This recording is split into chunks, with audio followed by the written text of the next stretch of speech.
결국 태국 총리가 위기에 닥쳤습니다.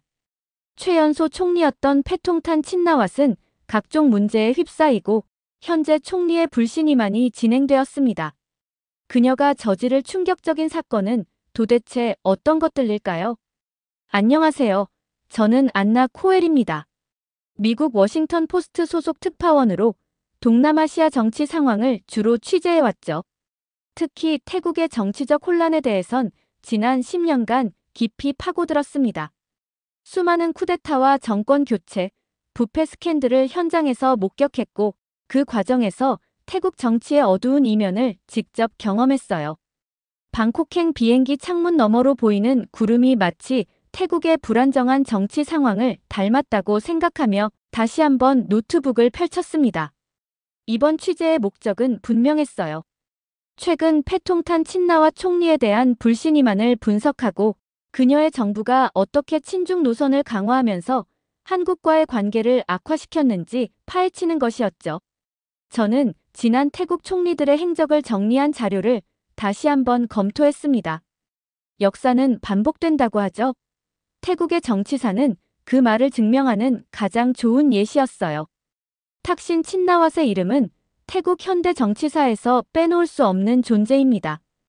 2001년부터 2006년까지 총리를 지낸 그는 처음엔 서민을 위한 정치라는 구호로 대중의 지지를 얻었죠. 30바트 의료제도, 농촌 개발 프로그램 등 포퓰리즘 정책으로 농민과 서민층의 열렬한 지지를 받았습니다.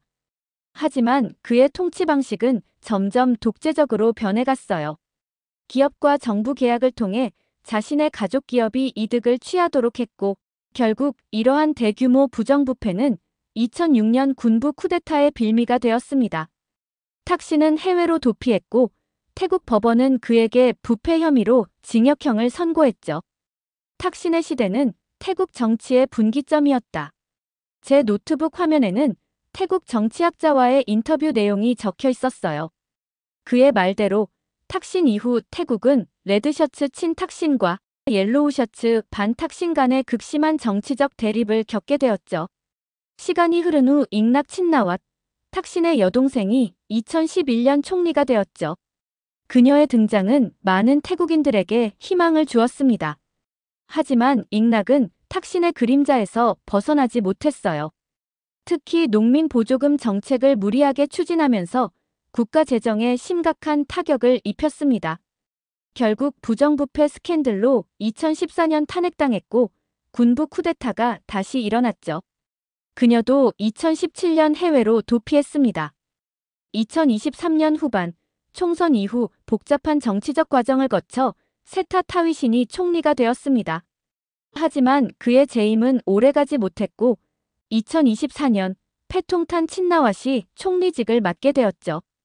탁신의 둘째 딸인 그녀의 등장은 태국 정치에서 친나왓 가문의 귀환을 의미했습니다. 과연 패통탄은 아버지와 이모의 실수를 반복하지 않을 수 있을까요? 그리고 최근 일어난 불신임안.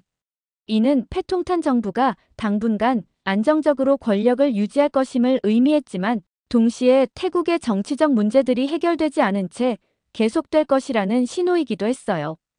태국은 여전히 변화의 기로에 서 있었고 그 변화의 중심에는 패통탄 친나왓과 그녀의 아버지 탁신이 있었죠. 이들이 태국을 어디로 이끌어갈지 그리고 그 과정에서 한국과의 관계는 어떻게 변할지 제가 직접 파헤쳐야 할 시간이었습니다. 안나 코엘입니다. 태국 정치 취재를 위해 왔습니다. 입국 심사대에서 저는 여권을 내밀며 말했습니다. 이번 취재가 태국의 과거와 현재, 그리고 미래를 연결하는 중요한 작업이 될 것이라는 확신이 들었어요. 방콕에 도착한 저는 첫 번째 일정으로 촌부리 지역에 있는 한 카페에서 수타 씨를 만났습니다. 그는 태국의 유명한 정치 분석가로 친나왓 가문의 정치적 행보를 오랫동안 연구해온 전문가죠. 안나 씨, 오랜만이네요. 태국 정치는 여전히 흥미롭죠? 수타 씨가 쓴웃음을 지으며 말했어요. 너무 흥미로워서 문제예요. 같은 드라마가 반복되는 것 같아서요. 저는 커피를 한 모금 마시며 대답했습니다. 수타 씨는 테이블 위에 몇 장의 신문 기사를 펼쳤어요. 그 중에는 탁신 친나왓의 귀국과 패통탄의 총리 취임을 다룬 기사들이 있었죠. 이건 단순한 반복이 아니라 치밀하게 계획된 복귀예요.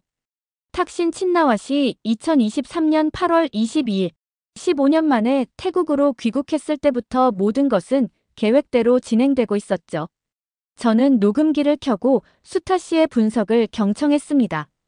그의 설명에 따르면 탁신의 귀국은 단순한 개인적 결정이 아니라 정치적 계산의 결과였어요. 귀국 직후 부패 혐의로 징역 8년형을 선고받았지만 한 달 만에 국왕의 사면으로 단 1년으로 감형되었고 결국 가석방으로 풀려나 사실상 자유의 몸이 되었다는 것이죠. 패통탄 친나왓이 2024년 총리가 되기 전부터 탁신은 이미 친중 행보를 본격적으로 추진하고 있었다고 해요. 자유의 몸이 된 후 그는 공식적인 자리에 나타나지 않았지만 비공식 모임에서 중국 기업인들과 자주 접촉했다는 소문이 파다했죠. 다음은 탁신과 중국의 관계에 대해 알아보죠. 저는 노트북을 열고 질문을 이어갔습니다. 수타 씨는 태국 내 주요 인프라 사업들의 목록을 보여주었어요. 방콕, 농카이 고속철도, 동부경제회랑 EC 개발 프로젝트, 남부항만 확장 사업 등 대부분의 메가 프로젝트가 중국 국영기업들에게 맡겨지고 있었습니다. 탁신은 귀국 후 중국과의 경제 협력을 확대하는 움직임을 보이며 중국 정부와 긴밀한 관계를 유지하고 있어요. 그리고 그 결과 중국 자본이 태국 경제를 장악할 기반이 마련되고 있죠. 태국 현지 기업들의 반발이 커지고 있다는 이야기도 들었습니다. 특히 중소기업들은 중국 기업들과의 경쟁에서 밀려나고 있었고 일부 재계 인사들은 이를 경제 식민지화라고 비판하고 있었어요. 하지만 정부는 이런 비판에도 불구하고 친중 정책을 강행하고 있어요. 수타 씨가 말했습니다. 오후에는 방콕 대학의 정치학 교수인 프라위 씨와 만났습니다. 그는 패통탄 총리의 정치적 행보에 대해 더 구체적인 정보를 가지고 있었어요. 2024년 패통탄 친나왓이 총리로 취임하면서 탁신의 친중 정책이 그대로 계승되었어요. 표면적으로는 동방 정책이라고 부르며 아시아 국가들과의 협력을 강화한다고 하지만 실제로는 중국에 초점이 맞춰져 있죠. 프라위 교수는 패통탄 정부가 한국과의 경제 협력을 축소하고 있다는 점도 지적했습니다. 최근 한국 기업들의 투자 제한이 거절되었고 기존의 협력 사업도 재검토되고 있다는 거예요. 태국 정부는 한국과의 경제 협력을 축소하고 대신 중국과의 무역 및 투자 협력을 강화하고 있어요. 이는 단순한 경제적 결정이 아니라 정치적 결정이죠. 저녁에는 익명을 요구한 전직 외교관을 만났습니다. 그의 말은 더욱 충격적이었어요. 패통탄이 총리이긴 하지만 실제 결정은 탁신이 하고 있습니다. 그리고 그는 태국을 중국의 영향권에 깊숙이 넣고 있죠. 우리 외교부 내부에서도 이에 대한 우려의 목소리가 있지만 겉으로 드러내지 못하고 있어요. 호텔로 돌아오는 길에 저는 오늘 들은 이야기들을 정리했습니다.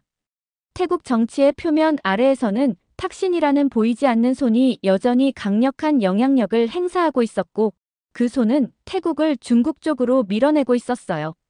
그리고 패통탄 총리는 그런 아버지의 정책을 충실히 이행하는 대리인에 불과했죠. 다음 날 아침, 저는 방콕 수쿰빗 지역에 있는 한인타운을 찾았습니다. 이곳은 태국 내 한국 기업들과 교민들이 많이 모여 있는 곳이에요. 첫 번째로 만난 사람은 20년 넘게 태국에서 제조업체를 운영해온 김 사장이었죠. 요즘 상황이 정말 안 좋습니다. 태국 정부가 한국 기업들에 대한 태도가 완전히 달라졌어요. 김 사장은 깊은 한숨을 내쉬며 말했습니다. 그의 설명에 따르면 최근 몇 달 동안 태국과 한국 간의 관계가 급격히 악화되었다고 해요. 주된 원인은 한국 내 태국 불법 체류자 문제였습니다. 한국에 입국한 태국인들 중 상당수가 관광비자로 들어가서 불법 취업을 하고 있어요. 이 문제가 커지자 한국 정부가 태국 정부의 협조를 요청했지만 태국 정부는 이를 무시했죠. 한국 대사관의 외교관을 만났을 때 더 자세한 내용을 들을 수 있었습니다. 익명을 요구한 이 외교관은 한국 정부가 여러 차례 공식, 비공식 채널을 통해 태국 정부의 협조를 요청했지만 패통탄 정부는 이를 계속 무시했다고 했어요. 결국 한국 정부는 태국인의 입국 심사를 강화하고 관광비자 악용을 막기 위해 추가 규제를 시행할 수밖에 없었습니다. 이는 불법 체류자 문제를 해결하기 위한 불가피한 조치였죠. 하지만 태국 정부의 반응은 예상을 벗어났습니다. 패통탄 총리는 공개적으로 한국이 차별적인 조치를 취하고 있다고 비난했고 태국 언론들도 이를 대대적으로 보도했어요. 태국 외교부 전 고위 관리를 만났을 때 그는 패통탄 정부의 대응이 전략적 실수였다고 지적했습니다. 패통탄 총리는 한국이 태국을 무시하고 있다며 반한 감정을 조장했어요. 이는 국내 정치적 목적을 위한 것이었죠. 한국을 비난함으로써 국내 지지층의 민족주의적 감정을 자극하려 한 것입니다. 결국 이러한 외교적 마찰은 패통탄 총리의 외교적 실책으로 인한 것이었고 태국 경제에도 타격을 주고 있었습니다. 한국 기업들의 투자 감소는 태국의 일자리 창출과 경제 성장에 부정적인 영향을 미치고 있었고 한류 콘텐츠에 대한 제한은 태국 내 문화 산업에도 손실을 가져오고 있었죠. 태국 국회의사당으로 향하는 택시 안에서 저는 오늘의 취재 계획을 점검했습니다. 패통탄 총리에 대한 불신임한 표결이 있는 날이었죠. 이번 표결은 패통탄 정부의 정치적 입지를 확인할 수 있는 중요한 지표가 될 것이었어요. 국회의사당에 도착하자 이미 건물 주변은 취재진과 시위대로 붐비고 있었어요. 야당 지지자들이 모여 패통탄 정부의 퇴진을 요구하는 구호를 외치고 있었고 정부 지지자들은 그 맞은편에서 패통탄을 옹호하는 피켓을 들고 있었죠. 의사당 안으로 들어가 기자석에 자리를 잡았습니다. 태국 의회는 500석 규모의 하원으로 구성되어 있었고 오늘의 표결은 패통탄 총리의 정치적 운명을 결정할 수도 있는 중요한 순간이었어요. 야당 대표 의원이 연설을 시작했습니다. 그는 패통탄 총리의 경제정책 실패, 중국 의존 심화, 외교적 실패를 강력하게 비판했어요. 패통탄 총리는 태국을 중국의 경제적 식민지로 만들고 있습니다. 한국, 일본 등 우리의 전통적인 우방국들과의 관계는 악화되었고 국내 경제는 침체의 늪에 빠져 있습니다. 이러한 실패한 리더십은 불신임되어야 마땅합니다. 야당 대표 의원의 연설은 설득력이 있었지만 의회 내 권력 구도를 고려하면 불신임안이 통과될 가능성은 희박했습니다. 하원 500석 중 320석 이상을 패통탄의 연립정부가 차지하고 있었기 때문이죠. 태국 정치 전문가인 수타 교수가 일전에 저에게 설명해준 내용이 떠올랐습니다. 패통탄 정부는 표면적으로는 민주적 절차를 따르는 것처럼 보이지만 실제로는 철저한 권력 장악을 위한 시스템을 구축했어요. 여러 소수 정당들과의 연립을 통해 의회 과반수를 훨씬 넘는 의석을 확보했고 각 정당에는 다양한 형태의 당근과 채찍을 제공하며 충성도를 유지하고 있죠. 야당 의원들의 비판 연설이 이어졌습니다. 그들은 패통탄 정부가 태국의 경제 주권을 중국에 넘겨주고 있다고 비난했고 불법 체류자 문제로 인한 한국과의 외교적 마찰을 제대로 해결하지 못했다고 지적했어요. 또한 국내 경제 지표들이 악화되고 있음에도 정부가 효과적인 대책을 내놓지 못하고 있다는 점도 비판했죠. 오후가 되자 여당 측 의원들의 반박이 시작되었습니다. 그들은 패통탄 정부가 중국과의 협력을 통해 태국 경제의 새로운 성장 동력을 만들고 있다고 주장했고 한국과의 갈등은 한국 측의 일방적인 조치 때문이라며 책임을 전가했어요. 패통탄 총리는 태국의 국익을 최우선으로 생각하는 지도자입니다. 중국과의 협력은 태국 경제의 미래를 위한 전략적 선택이며 우리는 그 어떤 국가에도 종속되지 않을 것입니다. 여당 측 주장은 설득력이 떨어졌지만 그들에게는 수적 우위가 있었죠. 의회 내에서 벌어지는 이 정치적 공방은 사실상 결과가 정해진 형식적인 절차에 불과했습니다. 저녁이 되자 마침내 표결이 시작되었습니다. 의원들은 한 명씩 이름이 호명될 때 자리에서 일어나 찬성 또는 반대 의사를 밝혔어요. 시간이 흐르면서 예상대로 여당 측의 수적 우위가 뚜렷하게 드러났습니다. 최종 결과가 발표되었습니다. 319표 신임, 162표 불신임, 7표 기권으로 불신임안은 부결되었어요. 여당 의원들은 환호성을 질렀고 야당 의원들은 실망한 표정으로 자리를 떠났습니다. 패통탄 총리는 의회 연설대에 섰습니다. 그녀의 표정은 자신감에 가득 차 있었어요. 오늘의 결과는 태국 국민들이 우리 정부에 대한 신뢰를 보여준 것입니다. 야당이 공격할 순 있지만 나는 흔들리지 않습니다. 앞으로도 태국의 발전과 번영을 위해 최선을 다하겠습니다. 의회를 나와 거리로 나오자 시위대의 규모가 더 커져 있었습니다. 젊은 학생들과 시민단체 회원들이 줄을 이루는 시위대는 패통탄 퇴진과 탁신 가문의 통치를 끝내자라는 구호를 외치고 있었어요. 저는 시위대 중 한 대학생을 인터뷰했습니다. 불신임안 부결은 예상된 결과였어요. 패통탄 정부는 의회를 장악하고 있으니까요. 하지만 이것이 그들이 국민의 신뢰를 받고 있다는 의미는 아닙니다. 거리로 나온 시민들의 목소리가 진짜 민심이에요. 저녁 뉴스 시간, 각 방송사들은 불신임안 부결 소식을 톱뉴스로 다루고 있었습니다. 대부분의 분석가들은 이번 표결이 패통탄 정부의 정치적 안정성을 보여주지만 시민들의 불만은 계속 커지고 있다고 지적했어요. 호텔로 돌아와 취재 내용을 정리하면서 저는 오늘의 표결이 태국 정치의 현실을 여실히 보여주었다고 생각했습니다. 패통탄 정부는 의회 내에서는 강력한 권력을 유지하고 있지만 거리의 민심은 점점 더 멀어지고 있었어요. 중국에 대한 경제적 의존도 심화와 한국 등 전통적 우방국과의 관계 악화는 장기적으로 태국 경제와 안보에 위협이 될 수 있었죠. 그리고 이 모든 상황의 배후에는 여전히 탁신 친나왓의 그림자가 짙게 드리워져 있었습니다.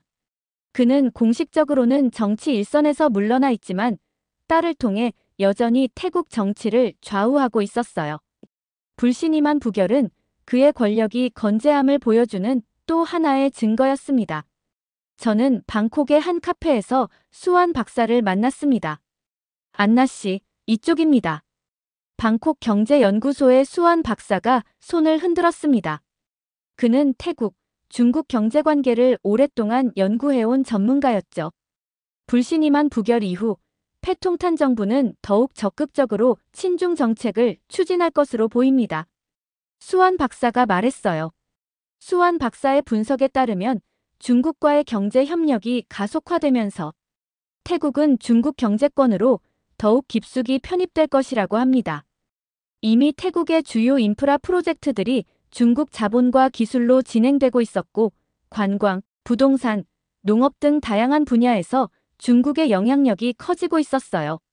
문제는 이러한 경제적 의존도가 정치적 의존으로 이어질 수 있다는 점입니다. 태국이 독자적인 외교 정책을 펼치기 어려워질 수 있어요. 오후에는 태국 문화부 전 고위 관리를 만났습니다. 그는 한국과의 문화 교류가 어떻게 변화하고 있는지 설명해 주었어요. 최근 태국 정부는 한류 콘텐츠에 대한 규제를 강화하는 방안을 검토하고 있습니다. 공식적으로는 문화적 정체성 보호를 위한 것이라고 하지만 실제로는 한국과의 외교적 마찰에 대한 보복성 조치로 보여요. 그의 말에 따르면 태국 내에서 한국 기업과 한류 콘텐츠에 대한 규제가 강화될 가능성이 높다고 합니다. 이는 장기적으로 태국 소비자들에게도 불이익을 줄 것입니다. 한류 콘텐츠는 태국에서 매우 인기가 있고 한국 제품들도 높은 품질로 인정받고 있거든요. 저녁에는 탐마삿 대학 앞에서 열린 학생 시위를 취재했습니다. 수백 명의 학생들이 모여 패통탄 정부의 친중 정책을 비판하고 있었어요. 우리는 중국의 식민지가 되길 원하지 않습니다. 한 학생 지도자가 확성기를 통해 외쳤습니다. 패통탄 정부는 국민의 의견을 무시한 채 중국과의 관계만 강화하고 있습니다.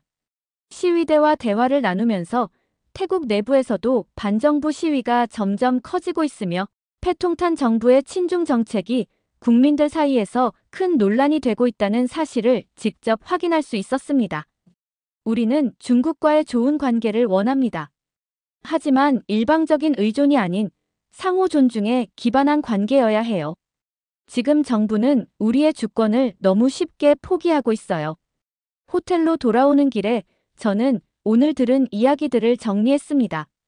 태국은 분명 중요한 전환점에 서 있었어요. 패통탄 정부의 친중 정책이 계속된다면 태국은 경제적으로는 물론 정치적으로도 중국의 영향력 아래 들어갈 가능성이 높았습니다. 그리고 이는 한국을 비롯한 다른 아시아 국가들과의 관계 악화로 이어질 것이 분명했죠. 하지만 동시에 태국 내부에서도 이러한 정책에 대한 반발이 커지고 있었습니다. 학생들과 지식인들을 중심으로 한 저항 운동이 확산되고 있었고 이것이 앞으로 태국의 정치적 변화를 이끌어낼 수 있을지 지켜볼 필요가 있었어요. 저는 숙소 호텔방에서 노트북을 펼쳐놓고 지난 며칠간의 취재 내용을 정리했습니다. 창밖으로는 방콕의 밤 풍경이 펼쳐져 있었고 빽빽이 들어선 고층 빌딩들의 불빛이 마치 별처럼 빛나고 있었어요. 역사는 반복된다. 제가 기사의 첫 문장을 타이핑했습니다.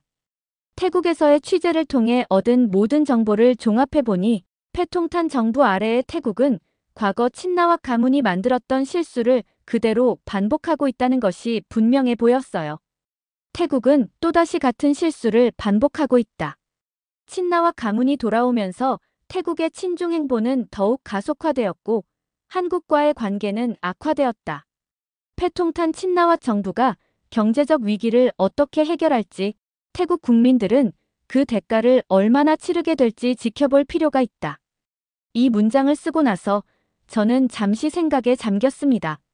지난 10년간 태국 정치를 취재해오면서 저는 이 나라가 얼마나 많은 가능성을 가지고 있는지 알게 되었어요. 풍부한 자원, 전략적인 위치, 근면한 국민들. 그럼에도 불구하고 이 나라는 계속해서 정치적 혼란의 악순환에 빠져 있었죠. 취재 중에 만났던 얼굴들이 떠올랐습니다. 수쿰빗의 한국 기업인들, 태국 정치 분석가들, 대학생 시위대, 그리고 일반 시민들. 그들 모두 태국의 미래에 대한 각자의 희망과 우려를 갖고 있었어요. 특히 제 마음에 남았던 건 탐마삿 대학 앞에서 만났던 젊은 여학생의 말이었습니다. 우리는 태국이 중국의 경제적 식민지가 되는 것을 원하지 않아요. 하지만 동시에 우리는 한국, 일본, 미국과도 좋은 관계를 유지하길 원해요. 우리는 균형 잡힌 외교 정책을 원하는 것뿐이에요. 그녀의 말은 태국 젊은이들의 인식이 변화하고 있음을 보여주었죠. 그들은 더 이상 정치인들의 민족주의적 선동에 쉽게 넘어가지 않았고 세계 속에서 태국의 위치를 냉정하게 바라보고 있었어요. 노트북에 다시 손을 얹고 저는 기사의 마지막 부분을 작성했습니다. 그러나 모든 희망이 사라진 것은 아니다. 태국의 젊은 세대들은 변화를 요구하고 있으며 그들은 과거의 실수를 반복하지 않기 위해 노력하고 있다. 한국과의 관계 악화와 중국에 대한 과도한 의존은 장기적으로 태국에 이롭지 않다는 인식이 점점 확산되고 있다. 이러한 시민들의 목소리가 언젠가 태국의 정치적 향방을 바꿀 수 있을지 그것은 시간만이 알려줄 것이다. 기사를 마무리하고 저는 창가로 다가갔습니다.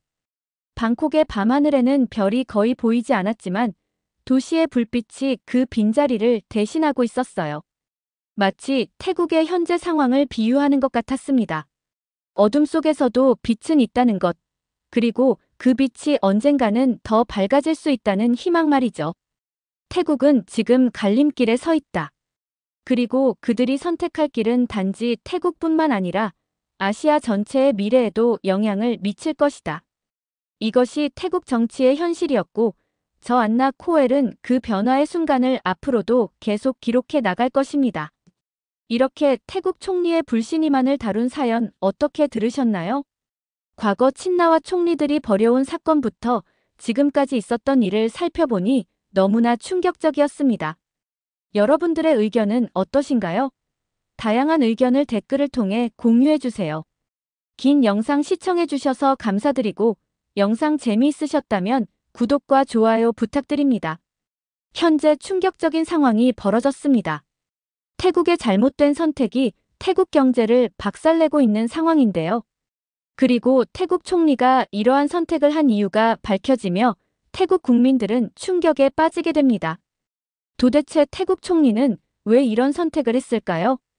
안녕하세요. 저는 하버드 대학교 경제학과에 재학 중인 릴리예요. 아시아 경제에 관심이 많아서 특히 동아시아 국가들의 발전 과정을 연구하고 있답니다. 오늘은 제가 경험한 특별한 수업 시간을 이야기해 드릴게요. 자, 여러분. 오늘은 매우 중요한 주제에 대해 이야기를 나눠보겠습니다. 스미스 교수님이 강단에 서서 말씀을 시작하셨어요. 교수님의 목소리에는 평소보다 더 진지함이 묻어났죠. 현대 사회에서 전력은 어떤 의미를 가질까요? 그리고 급증하는 전력 수요에 가장 잘 대비하고 있는 나라가 어디라고 생각하나요? 교실에 잠시 침묵이 흘렀다가 곧 여기저기서 손이 올라갔어요. 미국이요. 독일입니다. 프랑스죠. 학생들의 대답이 이어졌지만 교수님은 고개를 저으셨어요. 모두 틀렸습니다. 정답은 바로 대한민국입니다. 예상치 못한 답변에 학생들 사이에서 작은 술렁임이 일었어요. 저도 놀랐죠. 한국의 원자력 발전 기술 발전은 정말 놀라운 사례입니다. 1978년 고리 1호기를 시작으로 한국은 원자력 발전 기술을 국산화하기 시작했죠. 처음에는 외국 기술에 의존했지만 끊임없는 연구 개발을 통해 자체 기술을 확보했어요. 그리고 마침내 한국의 독자적인 원전 모델인 APR-1400을 개발하는 데 성공했습니다. 교수님은 프로젝터로 APR-1400의 구조도를 보여주셨어요. APR-1400은 설계 수명이 60년이고 1400메가와트급의 대용량 발전이 가능한 3세대 원자로입니다. 특히 후쿠시마 원전 사고 이후 강화된 국제 안전 기준을 모두 충족하고 있죠. 미국 원자력규제위원회 NRC의 설계 인증도 받았어요. 이는 세계에서 한국과 미국의 원전 기술만이 받은 인증이랍니다. 2009년 UAE는 5기의 원전 건설 프로젝트를 발주했습니다. 경쟁자는 프랑스의 아레바, 미국 일본 연합의 GE 히타치, 그리고 한국의 한전이었어요. 놀랍게도 한국이 이 경쟁에서 승리했죠. 바라카 원전 1호기는 2023년부터 성공적으로 가동되고 있어요. 현재 한국은 이 성공을 바탕으로 세계 원전 시장에서 큰 주목을 받고 있습니다. 폴란드와는 6기의 원전 건설 계약을 체결했고 체코와도 두코반이 원전 건설 프로젝트를 논의 중이에요. 사우디아라비아, 이집트와도 협상을 진행하고 있죠. 특히 폴란드 프로젝트의 규모는 무려 700억 달러에 달합니다. 더욱 중요한 것은 한국의 원전이 단순한 발전소가 아니라는 겁니다. 건설 기간이 짧고 건설 비용이 상대적으로 저렴하며 가동률도 세계 최고 수준을 자랑해요. 이것이 바로 많은 나라들이 한국의 원전 기술을 선택하는 이유죠. 그런데 최근 동남아시아에서 매우 흥미로운 사례가 있었습니다. 바로 태국의 사례인데요.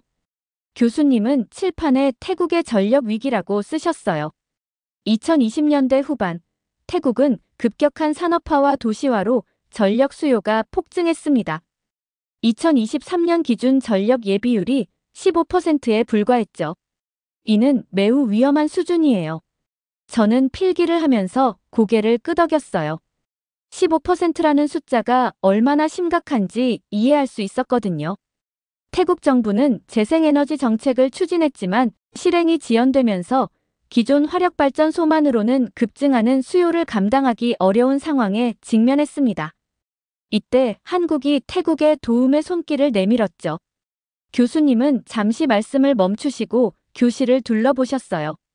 한국은 태국의 최신 원전 기술 도입을 제안했습니다. 전력망 현대화와 함께요. 이는 태국의 전력난을 해결하고 경제 성장을 이끌 수 있는 최적의 제안이었죠. 그런데 이야기는 여기서 예상치 못한 방향으로 흘러갔어요. 한국과 태국의 원전 협력은 처음에는 순조롭게 진행되는 듯 했어요. 교수님은 씁쓸한 표정을 지으셨습니다. 실제로 한국의 한전과 두산에너빌리티는 태국 정부와 수차례 실무 협의를 진행했습니다.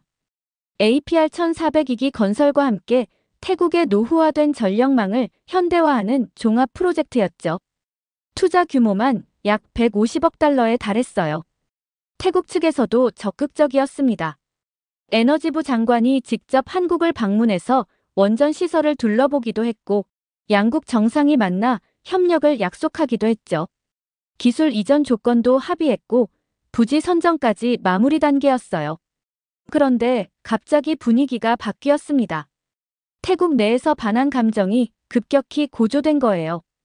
SNS에서는 한국의 기술을 도입하면 태국이 한국의 경제 식민지가 될 것이라는 가짜뉴스가 커졌고 일부 정치인들은 이를 정치적으로 이용했죠.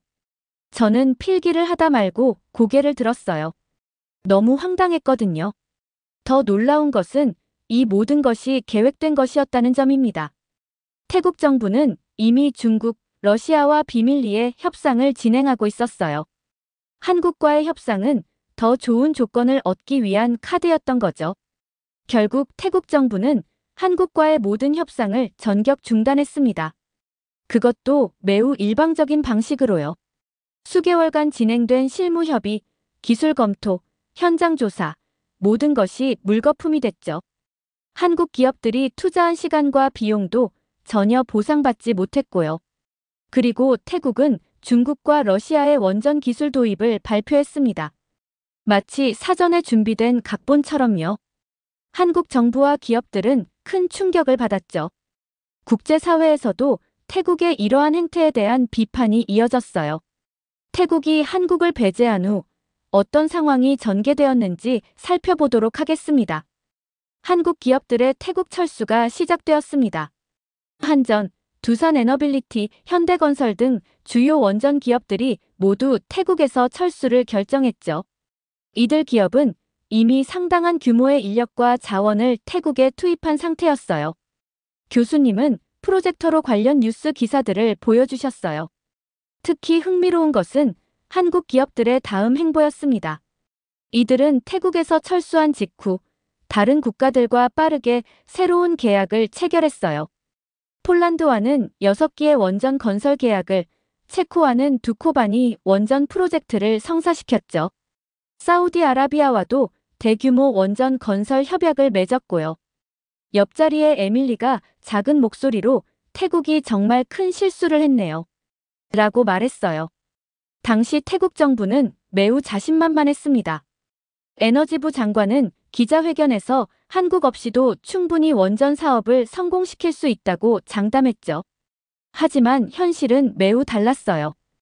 교수님은 잠시 말씀을 멈추시고 교실을 둘러보셨어요. 중국과 러시아와의 협력은 처음부터 문제가 있었습니다. 중국은 자국 내 경기 둔화와 전력 수급 문제로 태국 프로젝트에 투자하는 것을 꺼리기 시작했어요. 약속했던 투자금의 절반도 집행하지 못했죠. 저는 열심히 노트북에 타이핑을 하면서도 이런 상황이 어떻게 전개될지 궁금했어요. 러시아의 상황은 더 심각했습니다. 국제사회의 제재로 인해 첨단 기술 도입이 제한되었고 자금 조달도 어려워졌어요.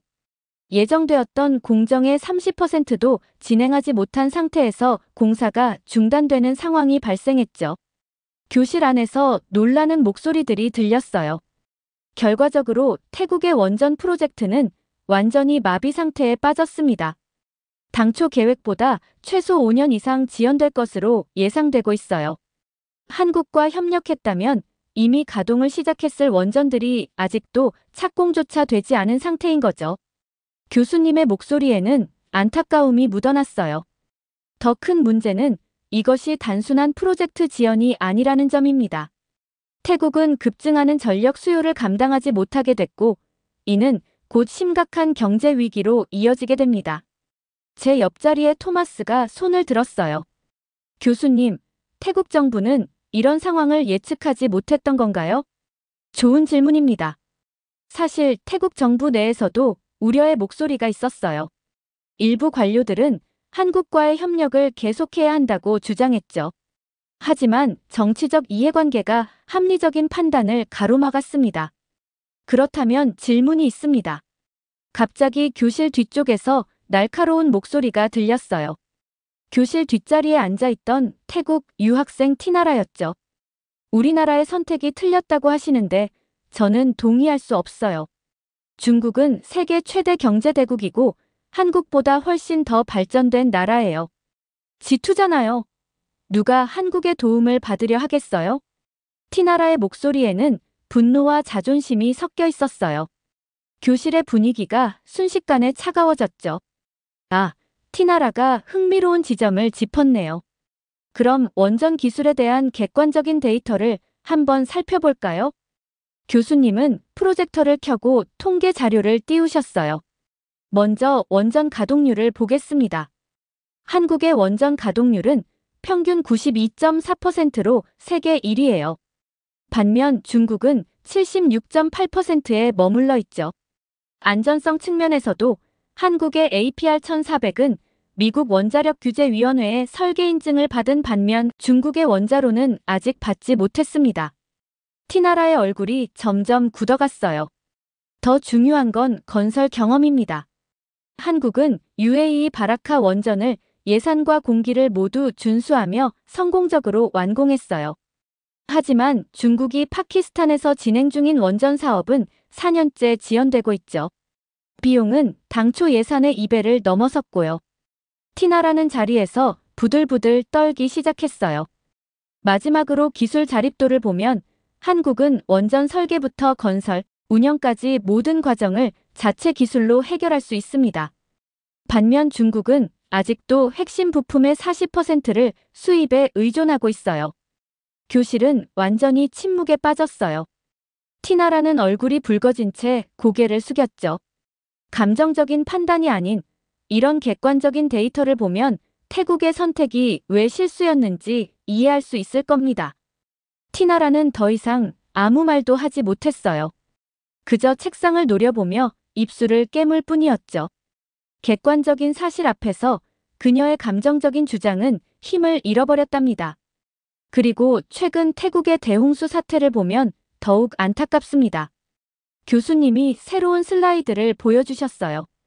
지난달 태국 방콕과 주변 지역에 기록적인 폭우가 쏟아졌죠. 배수 시설과 전력 인프라가 모두 마비되는 심각한 상황이었어요. 이때 태국 정부는 중국과 러시아에 도움을 요청했습니다. 교수님의 표정이 씁쓸해졌어요. 하지만 두 나라의 반응은 태국 정부의 기대와는 달랐어요. 중국은 자국의 경제 문제를 핑계로 지원을 미뤘고 러시아는 아예 응답조차 하지 않았죠. 결국 태국은 혼자서 이 위기를 버텨내야 했습니다. 저는 노트북 타이핑을 멈추고 교수님의 말씀에 집중했어요. 반면 2011년 태국 대홍수 때를 떠올려 보면 상황이 매우 달랐습니다. 당시 한국은 즉각적으로 배수 펌프와 전문 인력을 파견했고 한국전력은 침수된 변전소를 48시간 만에 복구했죠. 삼성물산과 현대건설은 자사 장비를 무상으로 지원했고요.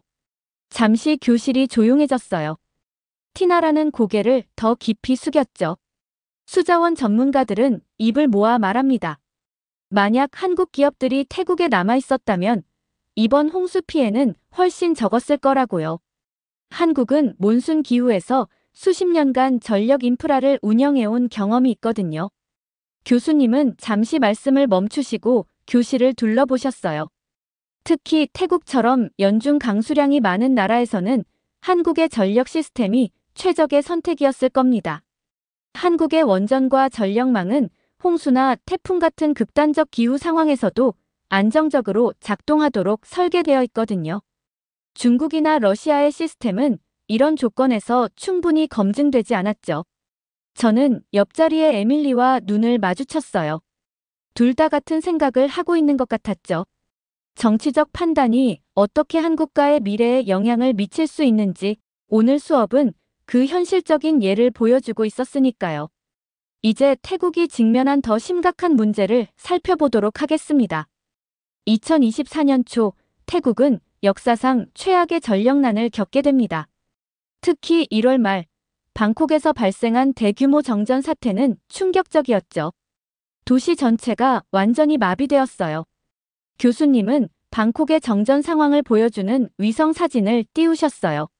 한때 불야성을 이루던 도시가 완전히 어둠에 잠긴 모습이 충격적이었죠. 이 정전 사태는 단순한 불편함 이상의 문제를 일으켰습니다. 방콕 인근의 7개 산업단지에서 공장 가동이 전면 중단되었고, 이는 곧바로 수출 위기로 이어졌어요. 태국의 주력 산업인 자동차 부품과 전자제품 생산이 크게 차질을 빚었죠. 학생들은 숨죽여 교수님의 설명을 들었어요. 이것은 도미노 효과를 일으켰습니다. 2024년 2월부터 외국 기업들의 대규모 철수가 시작됐어요. 일본 기업들이 먼저 움직였죠. 제조업체 47개사가 한 달 만에 태국을 떠났어요. 미국과 유럽 기업들도 뒤를 이었고요. 티나라는 고개를 푹 숙인 채 손톱을 깨물고 있었어요. 더 아이러니한 것은 한국 기업들의 행보였습니다. 한때 태국이 거절했던 그 기업들이 이제는 베트남과 인도네시아에서 대규모 프로젝트를 성공적으로 진행하고 있어요. 삼성전자는 베트남에 150억 달러 규모의 새로운 생산 단지를 설립했고, 현대자동차는 인도네시아에서 전기차 생산을 시작했죠. 저는 이 모든 상황이 마치 영화의 한 장면 같다고 느꼈어요. 방콕의 상업 중심가도 큰 타격을 입었습니다. 대형 쇼핑몰들이 영업시간을 단축했고, 호텔들은 객실 운영을 60%로 제한했어요. 관광객 수는 전년 대비 40% 감소했죠. 태국의 경제 성장률은 마이너스 2.8%를 기록했습니다. 교수님은 태국 시민들의 일상을 담은 사진들을 보여주셨어요. 실업률도 심각한 문제였습니다. 2024년 3월 기준 실업률은 12%를 기록했어요. 특히 청년 실업률은 23%까지 치솟았죠. 국민들의 분노는 극에 달했습니다. 시민들은 이제 진실을 알게 됐어요. 정부가 한국과의 협력을 거부한 것이 얼마나 큰 실수였는지를요. SNS에서는 우리의 미래를 망친 건 정부다라는 해시태그가 확산됐고, 거리에서는 시위가 끊이지 않았습니다. 이제 태국의 정치적 혼란 상황을 살펴보도록 하겠습니다. 교수님이 새로운 슬라이드를 보여주셨어요. 상황이 심각해지자 방콕 시내는 연일 대규모 시위로 뒤덮였습니다. 시민들은 패통탄 친나와 총리의 정책 실패를 규탄하며 거리로 쏟아져 나왔어요. 특히 시위대의 주장이 매우 구체적이었다는 점이 인상적이었죠. 교수님은 시위 현장의 사진들을 보여주셨어요. 수많은 시민들이 들고 있는 피켓에는 한국과의 협력을 왜 거부했나? 우리의 미래를 돌려내라. 그 같은 문구들이 쓰여 있었죠. 시위의 규모는 점점 커져갔습니다. 방콕뿐만 아니라 치앙마이, 푸켓, 파타야 등 전국 각지에서 시위가 발생했어요. 특히 주목할 만한 것은 시위대의 구성이었습니다. 학생, 회사원, 자영업자, 심지어 고령층까지 모든 계층이 하나가 되어 정부를 규탄했죠. 저는 열심히 필기를 하면서도 이런 상황이 믿기지 않았어요. 패통탄 총리의 지지율은 역대 최저인 8%까지 떨어졌습니다. 특히 충격적이었던 것은 방콕 한국 대사관 앞에서 벌어진 시위였어요. 수천 명의 시민들이 모여 한국에 다시 손을 내밀자는 구호를 외쳤죠. 교수님은 잠시 말씀을 멈추고 한숨을 내쉬셨어요. 야당은 국회에서 패통탄 총리의 탄핵을 추진했고, 여당 내부에서도 사퇴 압박이 이어졌습니다. 경제 전문가들은 한 목소리로 한국과의 협력 기회를 놓친 것이 태국 경제의 결정적 실수였다고 지적했어요. 학생들은 숨죽여 교수님의 설명을 들었어요. 하지만 더 큰 문제는 이미 때가 늦었다는 거였습니다. 태국 정부는 뒤늦게 한국과의 협력을 재추진하려 했지만 한국 기업들은 이미 베트남과 인도네시아에 깊이 뿌리를 내린 상태였어요. 투자금도 이미 집행됐고 공장 건설도 한창이었죠. 태국은 미국과 일본에도 도움을 요청했지만 반응은 회의적이었습니다. 정치적 리스크가 너무 크다는 게 그들의 평가였죠. 결국 태국은 스스로를 고립시키는 결과를 낳고 말았어요. 교수님의 목소리가 더욱 무거워졌어요. 지금 태국의 상황은 한국과의 잘못된 판단이 얼마나 큰 대가를 치르게 되는지를 보여주는 안타까운 사례입니다. 단순한 경제적 손실을 넘어 국민들의 신뢰와 미래에 대한 희망까지 잃어버렸거든요. 강의실은 무거운 침묵에 빠졌어요. 모든 학생들이 이 비극적인 상황의 무게를 느끼고 있는 것 같았죠. 사실 여러 전문가들의 분석을 보면 패통탄 총리의 결정 뒤에는 매우 개인적인 이해관계가 있었던 것으로 보입니다. 교수님이 새로운 자료를 보여주셨어요. 월스트리트 저널의 분석에 따르면 패통탄 총리 가족이 소유한 기업들이 중국 정부와 수상한 거래를 해온 것으로 드러났습니다. 특히 총리가 개인의 이익을 위해 중국 국영기업들과 비밀리에 계약을 체결했다는 증거가 발견됐죠. 교실 안에서 작은 탄식이 들렸어요. 옥스퍼드 대학의 동남아시아 전문가 마이클 윌슨 교수는 패통탄 총리가 국익보다 개인의 이익을 우선시했다고 분석했습니다. 한국과의 원전 협력은 투명한 입찰 과정을 거쳐야 했지만 중국과의 거래는 이런 과정 없이 비밀리에 진행될 수 있었거든요. 더 심각한 것은 태국 경제학자들의 분석입니다. 총리 가족 소유의 기업들이 중국 프로젝트를 통해 약 20억 달러의 이익을 얻은 것으로 추정됐어요. 반면 태국 국민들은 전력난과 경제위기의 고통을 겪어야 했죠. 교수님의 목소리에는 안타까움이 가득했어요. 한 지도자의 사익 추구가 어떻게 국가 전체의 미래를 망칠 수 있는지를 보여주는 너무나 뼈아픈 사례였으니까요. 자, 오늘 수업의 마지막 부분으로 넘어가 보겠습니다. 교수님이 칠판을 정리하시며 말씀하셨어요. 지금까지 우리는 태국의 전력난과 경제 위기, 그리고 이로 인한 정치적 혼란까지 살펴보았습니다. 이제 여러분들에게 질문을 던지고 싶은데요. 이 사례에서 우리가 배울 수 있는 교훈은 무엇일까요? 교실은 잠시 침묵에 빠졌다가 여기저기서 손이 올라갔어요. 태국이 한국의 원전 기술을 받아들였다면 지금과 같은 경제 위기는 없었을 것 같습니다. 결국 감정적인 외교 정책이 국민들을 고통스럽게 만든 거죠. 토마스가 먼저 의견을 제시했어요. 저는 지도자 한 명의 잘못된 판단이 얼마나 큰 영향을 미칠 수 있는지 깨달았습니다. 에밀리가 덧붙였죠. 교수님은 고개를 끄덕이셨어요. 맞습니다. 국가 정책은 감정이나 개인의 이해관계가 아닌 객관적인 데이터와 국익을 기반으로 결정되어야 하죠. 교수님, 태국이 다시 한국과 협력할 가능성은 없을까요? 제가 조심스럽게 질문을 던졌어요. 교수님은 잠시 생각에 잠기셨다가 대답하셨어요. 현재로서는 매우 어려워 보입니다. 한국 기업들은 이미 베트남과 인도네시아에서 성공적으로 사업을 진행하고 있고 그곳 정부들과 신뢰관계도 구축했으니까요. 신뢰는 쉽게 얻을 수 있지만 한번 잃으면 회복하기가 매우 어렵습니다. 그래도 이런 실패에서 배우는 교훈이 있습니다. 앞으로 태국은 더 현명한 선택을 하게 되겠죠. 때로는 쓰라린 실패가 더 나은 미래를 만드는 밑거름이 되기도 합니다. 종소리가 울리며 수업이 끝났어요. 학생들이 하나둘 강의실을 떠나는 동안 저는 잠시 자리에 앉아 오늘 수업을 되새겨 보았답니다. 한 국가의 운명이 이렇게 극적으로 바뀔 수 있다는 게 놀라웠어요. 기술력, 신뢰, 그리고 올바른 판단. 이 모든 것이 얼마나 중요한지를 깨달았죠.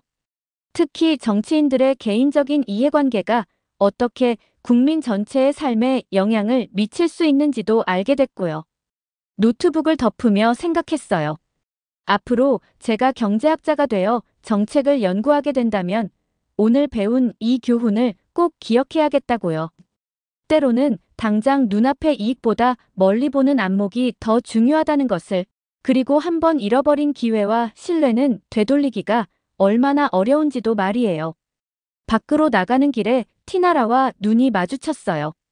그녀의 눈에는 슬픔이 가득했지만 동시에 무언가를 깨달은 듯한 결연한 표정도 보였답니다. 아마도 우리 모두가 오늘 수업을 통해 크게 성장한 것 같아요. 이렇게 한국을 선택하지 않은 태국 총리의 사연 어떻게 들으셨나요? 개인의 이익을 위해 한국을 선택하지 않은 행동이 결국 이렇게까지 큰 경제적 타격을 준다는 사실에 충격을 받게 되었고, 세계적으로 한국의 위상이 이렇게 높다는 사실에 뿌듯함을 느꼈습니다. 여러분들의 의견은 어떠신가요? 다양한 의견을 댓글을 통해 공유해주세요. 긴 영상 시청해주셔서 감사드리고, 영상 재미있으셨다면 구독과 좋아요 부탁드립니다. 최근 태국의 패통탄 친나와 총리의 발언 때문에 태국 전역이 난리가 났습니다. 태국 총리는 중국에 방문해 내 몸에는 중국의 피가 흐른다는 발언을 했는데요. 세계 곳곳에서는 태국이 중국의 밑으로 들어가려는 이상한 행보를 보이고 있다고 판단하고 있습니다. 도대체 태국의 총리는 왜 이런 발언을 했을까요? 안녕하세요. 저는 UCLA 정치외교학과 3학년에 재학 중인 샬롯 윌슨이에요. 아버지는 정치학과 교수이시고 어머니는 외교관이셔서 어릴 때부터 자연스럽게 국제 정치에 관심을 가지게 되었죠. 특히 최근 급변하는 동아시아의 정세는 제가 가장 흥미롭게 공부하는 분야예요. 오늘은 동아시아 정치와 국제관계 수업이 있는 날이었어요. 평소와 마찬가지로 강의실에 일찍 도착해서 앞줄 중앙에 자리를 잡았답니다.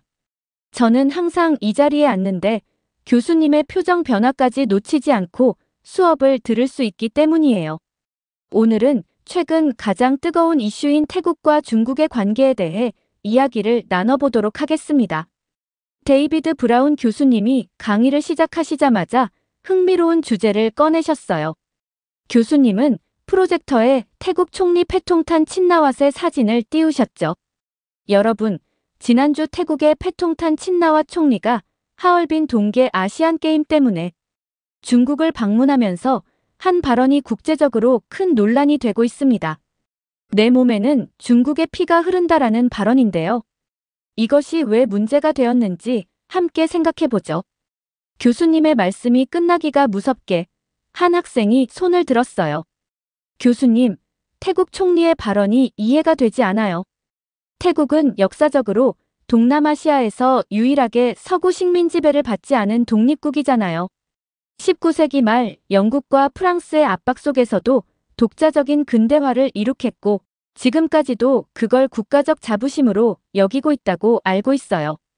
게다가 과거 중국의 조공 체제에도 독자성을 유지했던 나라인데 현직 총리가 내 몸에 중국의 피가 흐른다는 발언을 한다는 건 이런 태국의 역사와 정체성을 부정하는 것 아닌가요? 특히 요즘처럼 중국의 영향력 확대가 우려되는 시점에서 이런 발언을 하는 건 매우 위험해 보이는데요. 좋은 지적입니다. 이 발언의 배경을 이해하기 위해서는 최근 태국에서 발생한 일련의 사건들을 살펴봐야 합니다. 특히 중국인들을 대상으로 한 납치 사건들이 연이어 발생하면서 태국 정부가 매우 곤란한 상황에 처하게 되었죠. 교수님은 프로젝터에 또 다른 사진들을 보여주셨어요. 중국 연예인들의 사진과 함께 납치 사건 관련 뉴스 기사들이 화면에 나타났습니다. 최근 중국의 유명 배우 왕신과 모델 양쩌치가 태국에서 납치되는 사건이 발생했습니다. 이들은 모두 드라마 캐스팅이나 화보 촬영 제의를 받고 태국을 방문했다가 미얀마 국경 지역으로 끌려갔죠. 다행히 두 사람 모두 구출되었지만 이 사건은 중국 사회에 큰 충격을 주었습니다. 교실 안이 순식간에 긴장감으로 가득 찼어요. 저는 열심히 노트북으로 필기를 하면서도 이런 생각이 들었죠. 어떻게 이런 대담한 범죄가 가능했을까? 더군다나 이런 납치 사건은 연예인에만 국한된 것이 아니었습니다. 일반 관광객들도 표적이 되었죠. 최근에는 관광객 8명이 태국 자유여행이라는 미끼에 속아 납치된 사건도 있었습니다. 이들 중 일부는 아직도 행방불명 상태입니다. 그 학생은 다시 한번 손을 들었어요. 그렇다면 태국 총리의 발언은 이런 사건들을 무마하기 위한 것이었나요? 정확합니다. 패통탄 총리는 이런 위기 상황을 타개하기 위해 중국과의 관계 개선에 총력을 기울이고 있어요. 그리고 그 과정에서 나온 것이 바로 중국의 피가 흐른다는 발언이었죠. 하지만 이런 발언이 과연 태국의 국익에 도움이 될지는 의문입니다. 저는 교수님의 말씀을 들으며 깊은 생각에 잠겼어요. 한 국가의 지도자가 자국의 정체성을 흔들 수 있는 발언을 한다는 것은 분명 심각한 문제였죠. 하지만 동시에 그만큼 태국이 처한 상황이 절박하다는 것을 보여주는 것이기도 했습니다. 이제 최근 태국에서 발생한 납치 사건들의 전모를 자세히 살펴보도록 하겠습니다. 특히 중국 피해자들을 중심으로 발생한 이 사건들에는 매우 특이한 공통점이 있었죠. 프로젝터에는 중국 배우 왕싱의 사진이 떴어요. 31세의 젊은 배우였는데 그의 눈빛이 인상적이었죠. 왕싱은 태국의 한 드라마 제작사로부터 캐스팅 제의를 받고 태국에 입국했습니다. 하지만 방콕 공항에 도착한 직후부터 연락이 두절되었죠. 다행히 그는 미얀마 미야와디 지역에서 구출되었는데 이 지역이 바로 문제였습니다. 교수님은 지도를 보여주시며 미야와디 지역을 가리키셨어요. 태국과 미얀마의 국경 지역이었죠. 이어서 발생한 것이 중국의 신예 모델 양쩌치의 실종 사건입니다. 25세의 이 젊은 모델 역시 화보 촬영을 위해 태국을 방문했다가 같은 지역에서 발견되었죠. 저는 빠르게 노트북으로 필기를 하면서도 의문이 들었어요. 왜 하필 연예인들을 노렸을까? 그때 한국 학생 수연이가 손을 들었어요. 교수님, 연예인들을 노린 이유가 있나요? 보통은 일반 관광객들이 더 쉬운 타깃이 되지 않나요? 날카로운 질문입니다. 실제로 이들은 일반 관광객들도 노렸습니다. 가장 충격적인 사례가 바로 관광객 8명 납치 사건이죠. 교수님은 화면을 전환하시며 계속 설명하셨어요. 이들은 태국 자유여행이라는 달콤한 제안에 속았습니다. 대만 북부의 한 브로커가 방콕은행 계좌 개설을 조건으로 7만에서 10만 대만 달러의 수수료와 무료 여행을 제안했죠. 한화로 약 300만 원에서 437만 원 정도의 돈이었습니다. 교실 안에서 놀란 탄성이 들렸어요. 저도 그렇게 큰 돈을 준다는 제안에 의심을 품지 않은 것이 신기했죠. 피해자들 중에는 55세에서 65세 사이의 중년 여성 3명도 있었습니다. 흥미로운 점은 범죄 조직이 이 여성들을 사용하기 어렵다고 판단해서 40만에서 65만 대만 달러의 몸값을 받고 풀어준 거예요. 하지만 나머지 젊은이들의 행방은 아직도 오리무중입니다. 그렇다면 이 범죄 조직의 최종 목적이 몸값이 아니었다는 건가요? 앞줄에 앉은 다른 학생이 물었어요. 정확합니다. 이들의 진짜 목적은 바로 온라인 사기 범죄였어요. 미야와디 지역은 온라인 사기의 본거지로 알려져 있죠. 특히 연예인들을 노린 것은 그들의 SNS 계정과 영향력을 이용하기 위해서였습니다. 저는 순간 등골이 오싹해졌어요. 범죄 조직들이 이렇게까지 치밀하게 계획을 세우고 있다니 충격적이었죠. 이런 사건들이 연이어 발생하면서 중국 정부는 자국민들에게 태국 여행주의보를 내렸고 주태국 중국 대사관도 고임금 채용을 미끼로 한 사기 피해에 주의하라는 공지를 발표했습니다. 이는 태국의 관광 산업에 치명적인 타격을 주었죠. 교수님의 설명이 이어지는 동안 저는 문득 이런 생각이 들었어요. 단순한 범죄 사건을 넘어서 이것이 한국과의 경제와 외교 관계에까지 영향을 미치고 있다는 사실이 놀라웠죠. 그리고 이것이 바로 우리가 오늘 이 수업에서 이 주제를 다루고 있는 이유일 것 같았어요. 자, 이제 우리가 왜 이런 상황에 주목해야 하는지 더 깊이 들어가 보겠습니다. 교수님은 프로젝터에 새로운 슬라이드를 띄우셨어요. 하얼빈에서 열린 동계 아시안게임 개막식 장면이었죠. 패통탄 친나와 총리는 이번 하얼빈 동계 아시안게임을 계기로 중국을 공식 방문했습니다. 하지만 이 방문의 진짜 목적은 따로 있었죠. 바로 악화된 태국의 관광 산업을 회복시키기 위해서였어요. 교수님은 태국의 관광 통계 자료를 보여주셨어요. 그래프는 급격한 하락세를 보이고 있었죠. 태국은 작년부터 이미 심각한 위기를 겪고 있었습니다. 우선 한국인 관광객들의 발길이 끊겼죠. 이는 태국 내반한 감정이 주된 원인이었어요. SNS에서 퍼진 태국인들의 반한 정서가 한국 관광객들의 마음을 돌린 겁니다. 저는 옆자리의 수연이를 슬쩍 봤어요. 그녀의 표정이 굳어 있었죠. 태국 정부는 이를 중국인 관광객으로 메우려 했습니다. 하지만 여기서 또 다른 문제가 발생했죠. 바로 우리가 방금 살펴본 연이은 납치 사건들이에요. 이 사건들로 인해 중국인들마저 태국 여행을 기피하기 시작했습니다.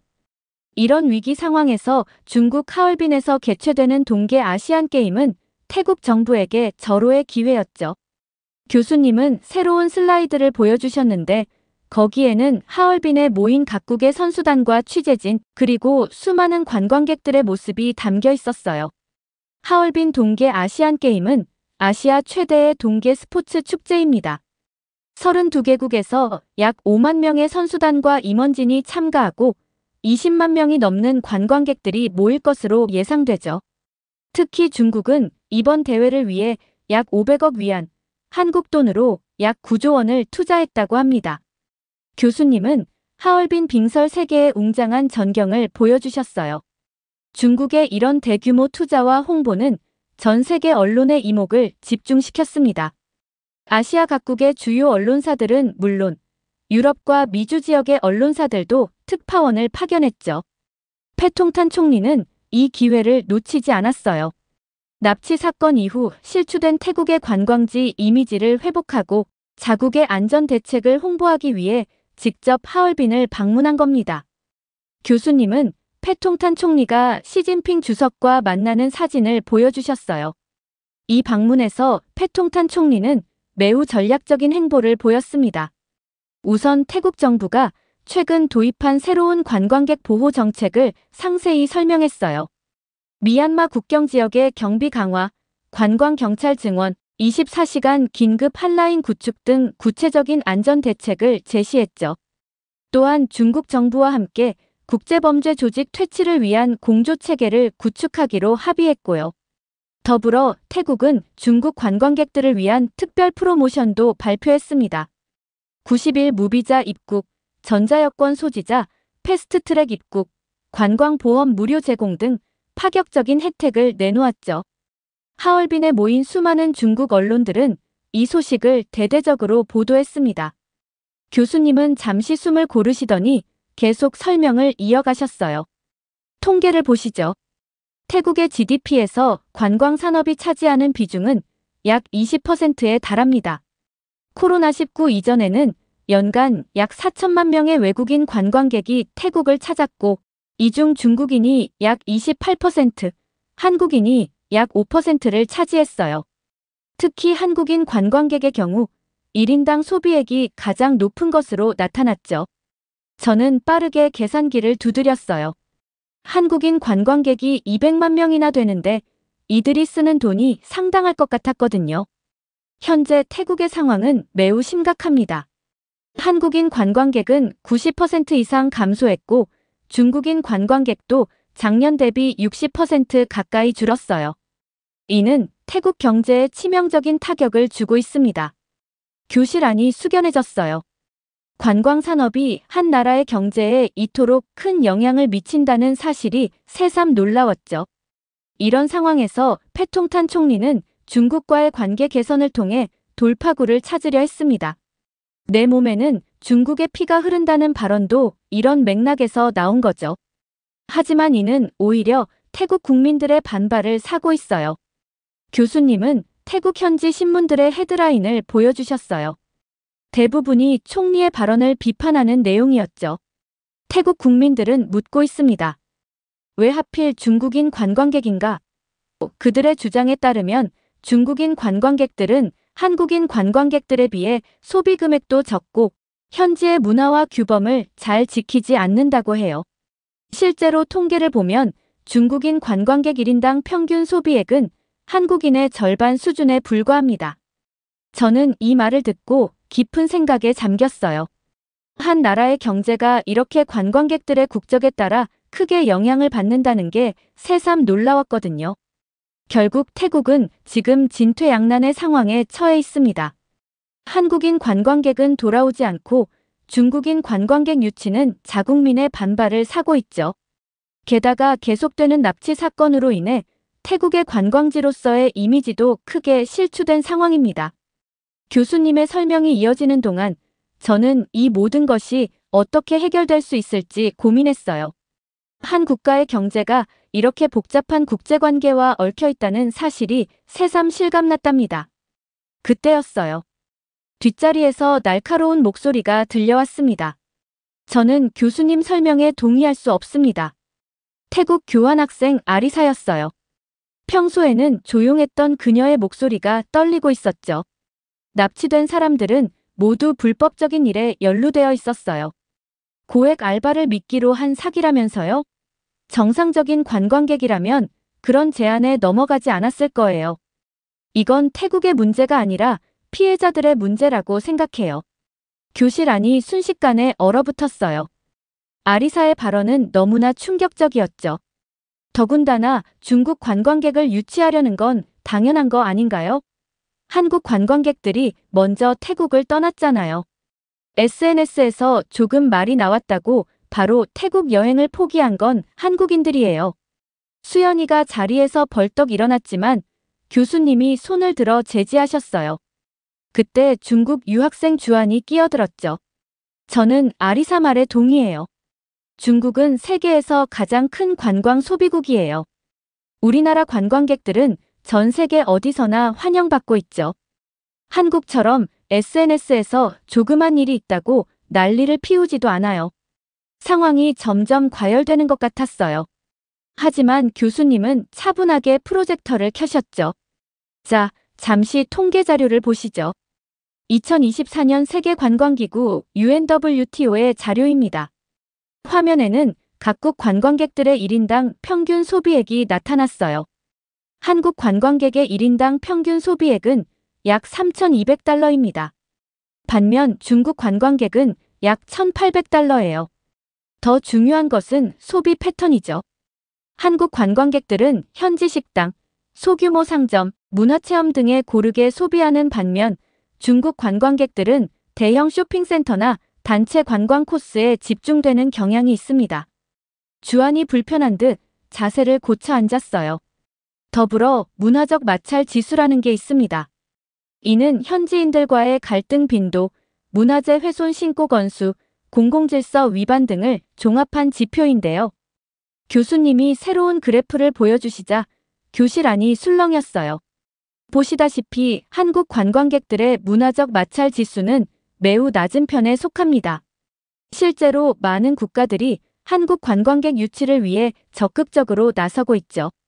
일본의 경우 작년에만 한국 관광객 전용 서비스 센터를 20개 이상 새로 설립했습니다. 아리사의 얼굴이 붉어졌어요. 하지만 교수님은 계속 말씀하셨죠. 물론 아리사 학생의 말처럼 납치 사건의 피해자들에게도 일정 부분 책임이 있을 수 있습니다. 하지만 그것이 범죄를 정당화할 순 없어요. 더구나 이런 사건들이 계속해서 태국에서 발생하고 있다는 사실은 태국 정부의 관리 감독에도 문제가 있다는 것을 보여주죠. 수연이가 조심스럽게 손을 들었어요. 교수님, 제가 한 가지 덧붙여도 될까요? 현재 한국 관광객들은 태국 대신 베트남이나 필리핀으로 많이 가고 있어요. 이 나라들은 오히려 한국 관광객 유치를 위해 특별 정책들을 내놓고 있죠. 예를 들어 베트남은 한국어 안내 서비스를 대폭 확대했고 필리핀은 한국인 전용 안전관리센터를 설립했다고 해요. 교수님은 고개를 끄덕이셨어요. 좋은 지적입니다. 관광 산업에서는 단순히 관광객 수가 아니라 질적인 면도 매우 중요하죠. 지속 가능한 관광, 문화적 교류, 경제적 효과 등을 종합적으로 고려해야 합니다. 최근 국제사회에서는 태국의 현 상황에 대해 매우 우려스러운 목소리를 내고 있습니다. 특히 세계관광기구 UNWTO와 국제관광안전협회 ISTA에서는 태국 정부의 안일한 대처를 강하게 비판하고 있죠. 교수님은 최근 각국 언론의 보도 내용을 보여주셨어요. 영국의 한 유명 일간지는 태국은 이제 관광대국이라는 타이틀을 내려놓아야 한다고 주장했습니다. 관광객의 안전도 보장하지 못하는 국가가 어떻게 관광대국을 자처할 수 있느냐는 거죠. 화면에는 충격적인 통계가 나타났어요. 지난 1년간 태국에서 발생한 관광객 대상 범죄는 전년 대비 127% 증가했습니다. 더 심각한 것은 이 범죄들의 검거율이 30%에도 미치지 못한다는 점이에요. 국제범죄 조직들이 태국을 안전한 범죄 천국으로 인식하고 있다는 분석도 나오고 있죠. 저는 그 숫자들을 보면서 소름이 돋았어요. 특히 문제가 되는 것은 이런 범죄 조직들과 현지 일부 주민들의 유착 관계입니다. 미얀마 국경 지역의 경우 현지인들이 범죄 조직의 관광객의 정보를 넘기거나 범죄에 직접 가담하는 사례가 늘고 있어요. 하지만 태국 정부는 이에 대한 실질적인 단속이나 처벌을 하지 못하고 있는 실정입니다. 교실 안이 무거운 침묵에 빠졌어요. 아리사는 고개를 더 깊이 숙였죠. 세계 각국의 관광 전문가들은 태국이 더 이상 미소의 나라가 아닌 위험의 나라로 인식되고 있다고 경고합니다. 이미 여러 국가에서 태국 여행 경보를 상향 조정했고 일부 국가에서는 자국민의 태국 여행을 공식적으로 만류하고 있는 상황이에요. 이런 설명을 들으니 태국의 현재 상황이 얼마나 심각한지 실감이 났어요. 단순한 관광객 감소의 문제를 넘어 한 국가의 정체성과 신뢰가 무너지고 있는 것 같았거든요. 교수님은 마지막 슬라이드를 보여주셨어요. 태국과 중국의 정상이 악수하는 사진이었죠. 자, 이제 우리가 오늘 다룬 내용을 종합해 보겠습니다. 특히 태국과 중국의 관계에 주목할 필요가 있어요. 교수님은 칠판에 몇 가지 키워드를 적으셨어요. 현재 태국 - 중국 관계의 실상은 불균형적 의존이라고 할 수 있습니다. 태국은 경제적 어려움을 타개하기 위해 중국에 의존하고 있지만 이는 매우 위험한 선택이 될 수 있어요. 교수님은 국제관계 전문가들의 분석 자료를 보여주셨어요. 전문가들은 중국이 이런 상황을 전략적으로 활용하고 있다고 봅니다. 태국의 약점을 이용해 동남아시아에서의 영향력을 확대하려 한다는 거죠.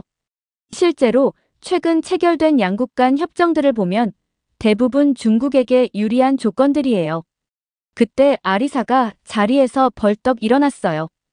교수님, 전 아직도 수긍이 되지 않아요. 우리나라의 실정을 전혀 모르시면서 그렇게 쉽게 판단하시는 건. 하지만 교수님은 차분하게 아리사의 말을 끊으셨죠. 아리사 학생, 당신이 애국심으로 자국을 변호하려는 마음은 이해합니다.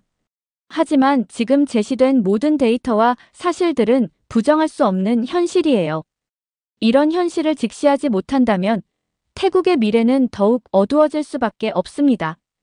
아리사의 얼굴이 새빨개졌어요. 그녀의 주먹이 부들부들 떨리는 게 보였죠. 교수님은 마지막 통계 자료를 보여주시며 말씀하셨어요. 현재 태국의 관광 산업은 심각한 위기에 직면해 있습니다. 외국인 관광객 수는 전년 대비 67% 감소했고 관광 수입은 무려 82%나 줄었어요. 더 심각한 것은 태국의 국가 신용도가 지속적으로 하락하고 있다는 점입니다.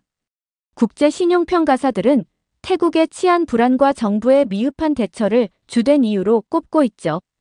아리사는 입술을 깨물며 자리에 털썩 주저앉았어요. 그녀의 눈에는 분노와 좌절감이 가득했지만 더 이상 반박할 말이 없어 보였죠.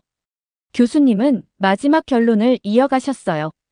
태국이 현재 처한 위기를 극복하기 위해서는 세 가지가 필요합니다. 첫째, 범죄 조직에 대한 강력한 단속과 처벌이에요. 둘째, 관광 산업의 질적 개선이 필요합니다. 셋째, 특정 국가에 지나치게 의존하지 않는 균형 잡힌 외교 정책이 중요하죠. 수업을 마치며 교수님께서 마지막 말씀을 하셨어요. 오늘 우리는 한 국가의 위기가 어떻게 국제관계의 복잡한 그물망 속에서 전개되는지 살펴보았습니다. 이는 단순한 사례 연구가 아닌 현대 국제사회의 축소판이라고 할 수 있죠. 다음 수업에서는 이런 위기 상황에서 국제사회가 어떤 역할을 할 수 있는지 논의해 보도록 하겠습니다. 강의실을 나서면서 저는 오늘 수업에 대해 깊이 생각해 보았어요. 한 국가의 관광 산업이 이렇게 복잡한 국제관계와 얽혀 있다는 사실이 놀라웠죠. 더구나 그것이 국가의 정체성과 자존심, 그리고 미래까지 영향을 미친다는 점은 정치 외교 학도로서 제게 큰 깨달음을 주었어요. 결국 국제관계에서는 감정적인 대응이나 단기적인 해결책보다는 서로를 이해하고 존중하는 가운데 지속 가능한 협력 관계를 만들어가는 것이 중요하다는 걸 배웠어요. 이번 수업은 제가 왜 정치 외교학을 전공으로 선택했는지 다시 한번 생각하게 만든 소중한 시간이었답니다. 이렇게 태국 총리가 중국에게 한 발언에 대한 사연 어떻게 들으셨나요?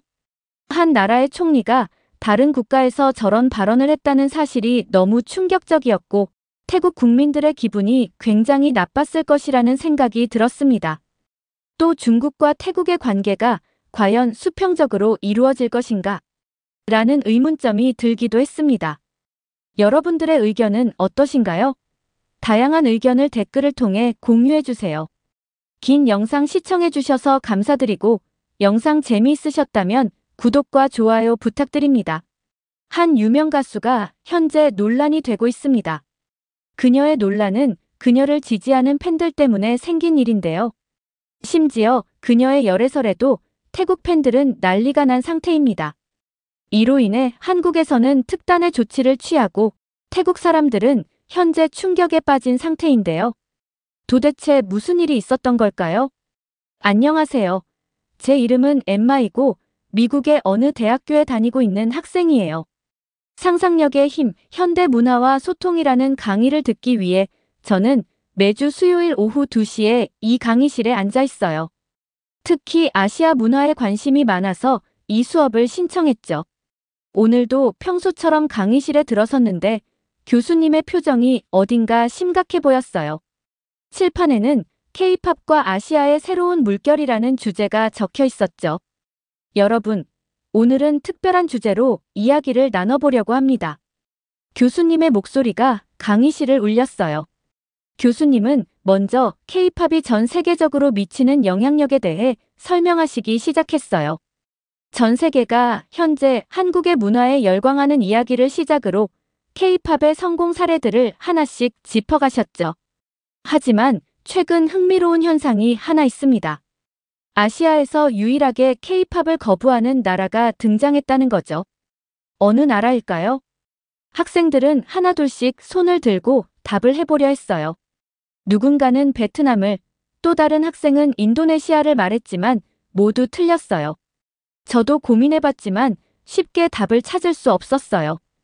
특히 태국이라는 답은 아무도 생각하지 못했어요. 태국은 K-팝의 최대 팬덤을 보유한 나라 중 하나로 알려져 있었거든요. 블랙핑크의 리사가 태국 출신이라는 것도 모두가 알고 있는 사실이었죠. 조용하던 강의실 안에서 맨 앞자리에 앉아있던 태국 유학생 리리가 천천히 손을 들었어요. 교수님, 제가 태국 사람인데 지금 태국에서는 실제로 많은 변화가 일어나고 있어요. 특히 젊은 층을 중심으로요. 리리의 말에 강의실의 모든 시선이 집중됐어요. 저는 그녀의 표정에서 무언가 복잡한 감정을 읽을 수 있었죠. 저희는 이제 K-팝 대신 T-팝을 즐깁니다. 사실 이건 단순한 음악 취향의 변화가 아니에요. 리리의 목소리가 점점 커졌어요. 태국의 젊은이들은 이제 우리만의 문화를 만들어가고 있어요. 한국의 그림자에서 벗어나려고 하죠. 강의실 안에는 무거운 침묵이 내려앉았어요. 교수님은 잠시 생각에 잠기신 듯 했다가 천천히 고개를 끄덕이시며 미소를 지으셨죠. 매우 좋은 지적입니다. 오늘 우리가 이야기할 주제가 바로 그것입니다. 이런 현상이 단순히 어떤 음악을 듣느냐의 문제가 아니라는 걸 여러분도 느끼시죠? 교수님은 칠판 앞으로 걸어가시며 계속 말씀하셨어요. 이것은 더 복잡한 사회적, 정치적 현상을 반영하고 있습니다. 한 나라의 문화가 다른 나라의 문화를 거부하게 된 배경에는 항상 더 깊은 이야기가 숨어 있죠. 저는 리리의 표정을 살폈어요. 그녀의 눈빛에는 자부심과 동시에 어떤 분노 같은 것이 깃들어 있는 것 같았어요. 이 이야기의 끝이 어디로 향할지 저는 점점 더 궁금해졌죠. 교수님이 천천히 말씀을 시작하셨어요. 문제의 시작은 태국 불법 체류자 문제에서 비롯됐습니다. 최근 2년간 한국에서 태국인 불법 체류자들의 강력 범죄가 급증했어요. 특히 서울과 부산에서 발생한 무시무시한 몇 건의 사건이 한국 사회에 큰 충격을 주었죠. 이에 한국 정부는 태국인들의 입국 심사를 대폭 강화했습니다. 교수님의 말씀에 리리의 얼굴이 굳어졌어요. 저는 그녀의 손이 책상 위에서 떨리는 것을 볼 수 있었죠. 하지만 이것은 빙산의 일각에 불과했어요. 교수님은 계속해서 설명하셨어요. 태국 사람들은 오랫동안 한국을 동경의 대상으로 여겨왔습니다. 특히 젊은 층에서는 K-팝이 단순한 음악이 아닌 그들의 삶의 일부였죠. 그런데 갑작스러운 입국 심사 강화는 태국 사람들에게 배신감으로 다가왔어요. 그들은 한국이 자신들을 버렸다고 생각했죠. SNS에서는 반한 감정이 급속도로 퍼져나갔고 이는 곧 문화적 보이콧으로 이어졌습니다. 리리가 갑자기 손을 들었어요. 교수님, 저는 태국 사람들의 행동이 이해가 돼요. 한국은 우리를 무시했고 우리의 자존심을 짓밟았어요. 태국인들의 범죄는 소수의 일탈 행동일 뿐인데 한국은 마치 모든 태국인이 범죄자인 것처럼 취급했죠. 리리의 목소리가 점점 격앙되어 갔어요. 한국은 우리나라를 관광지 정도로만 생각하고 우리 문화는 전혀 존중하지 않아요. 그들은 우리나라 출신 연예인을 데려가서 자신들의 이익을 위해 이용할 뿐이죠. 하지만 교수님은 리리의 말을 부드럽게 끊으셨어요. 리리 학생, 당신의 감정은 이해합니다.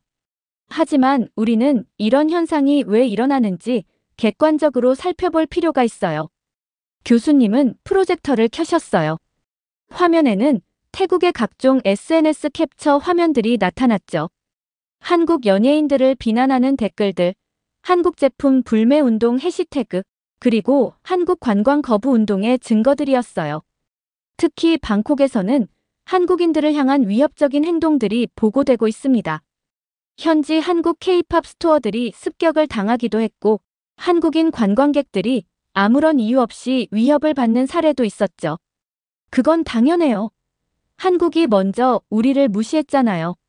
우리도 이제는 더 이상 한국의 문화를 받아들이지 않을 거예요. 우리는 우리만의 길을 갈 거예요.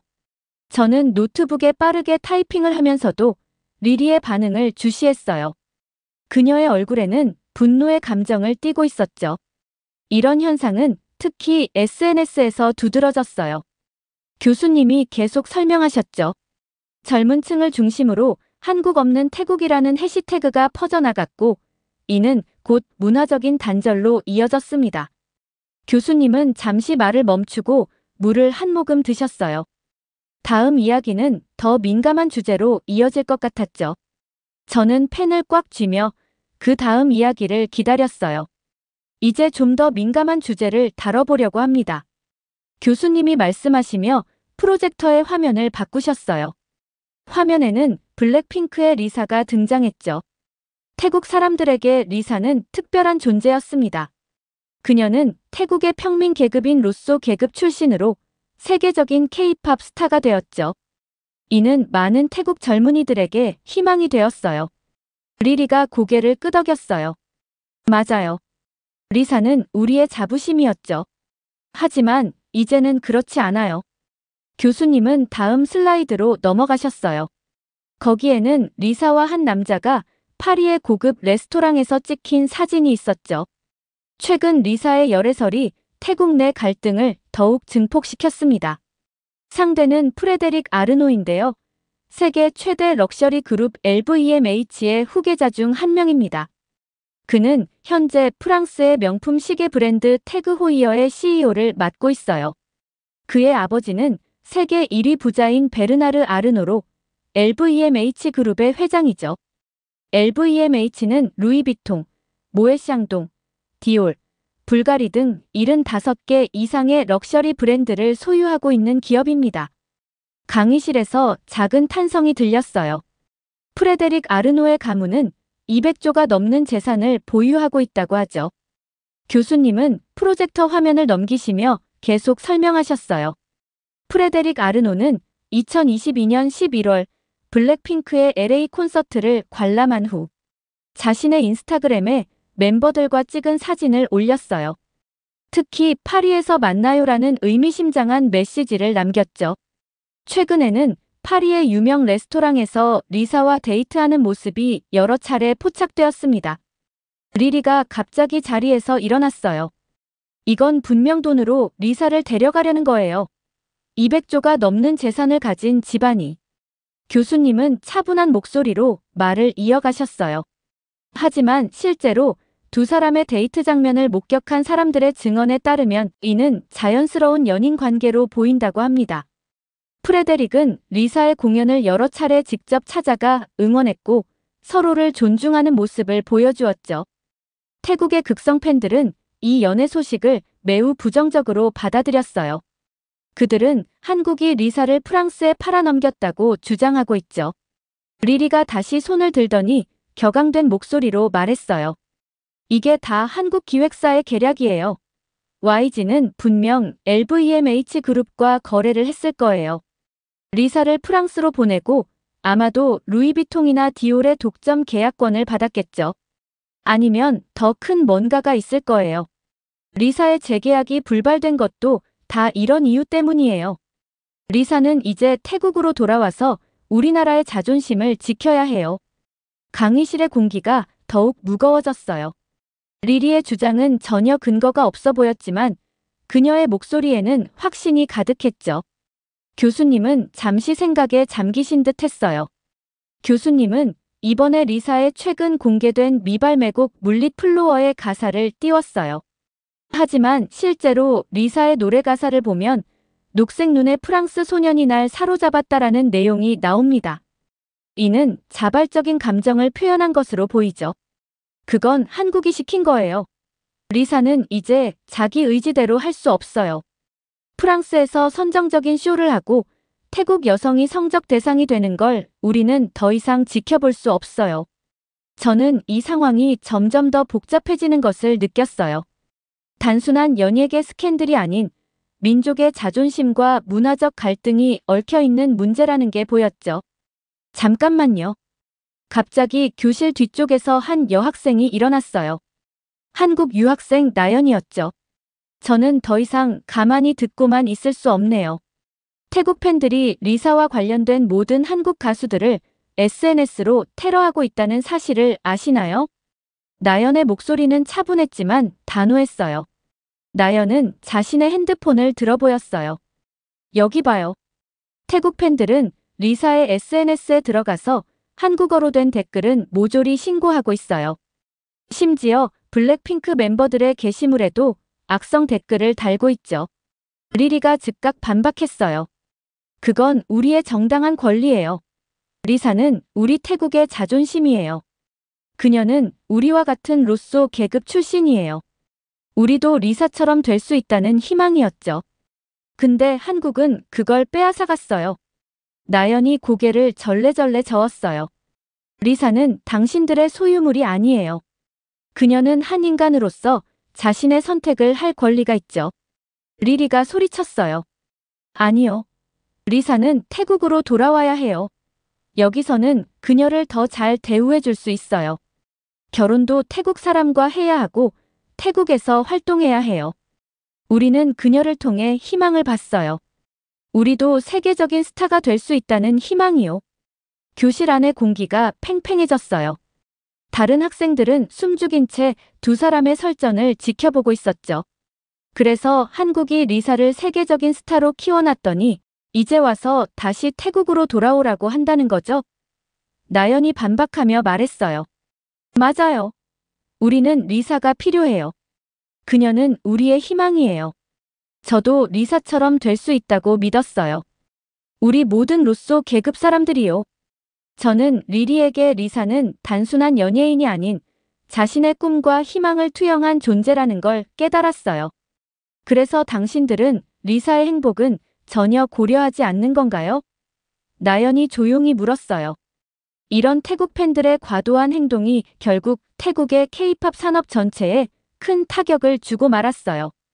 교수님이 새로운 슬라이드를 보여주셨어요. SM, JYP, 하이브 등 한국의 주요 엔터테인먼트 기획사들이 태국 내 모든 오디션을 전면 취소했습니다. 그들은 현재 태국의 팬덤 문화가 건전하지 않다며 더 이상 태국 시장에서 신인을 발굴할 계획이 없다고 밝혔죠. 나연이 말을 이어받았어요. 맞아요.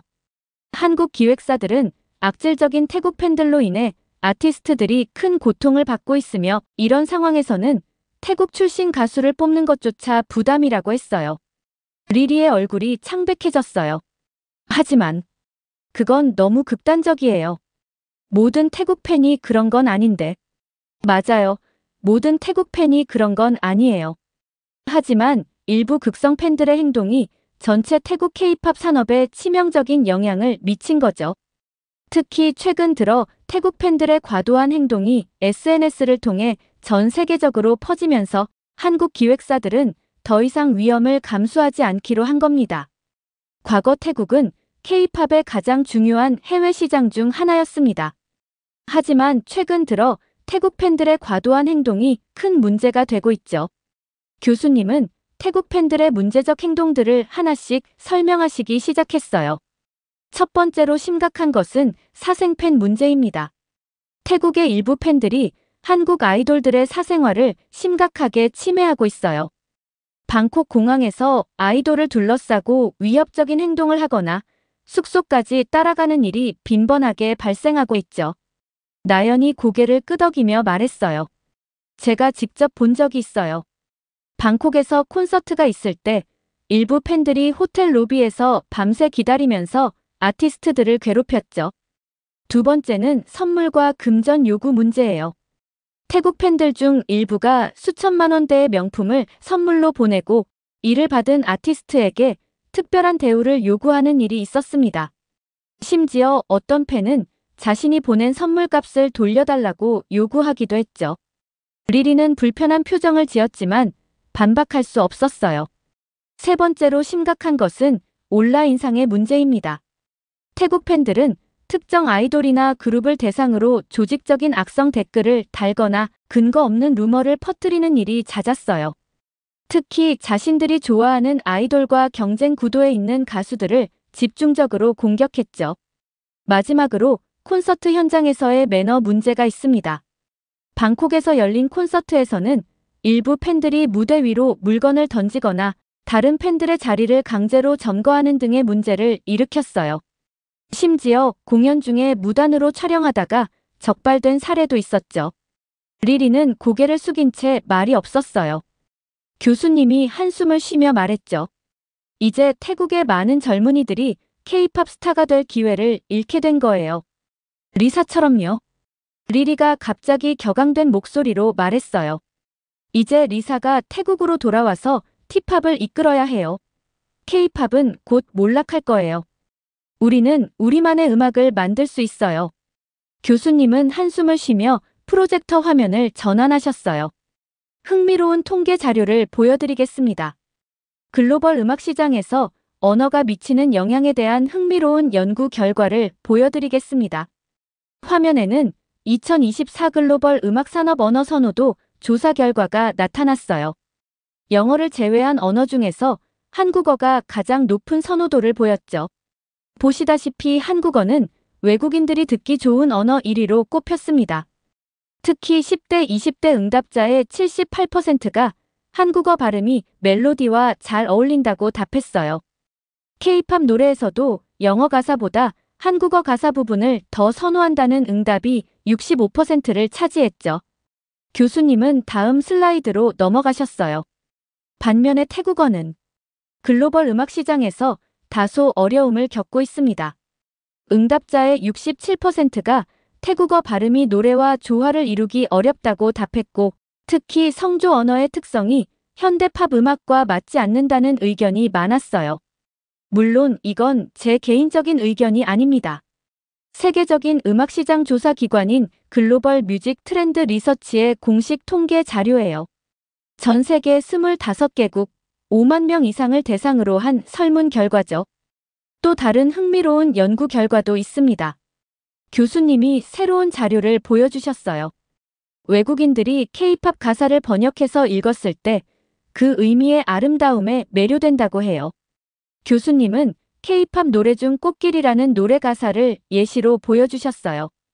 꽃길만 걷게 해줄게라는 가사는 단순히 I will make you walk on the flower path라는 영어 번역만으로는 표현할 수 없는 깊은 의미를 담고 있습니다.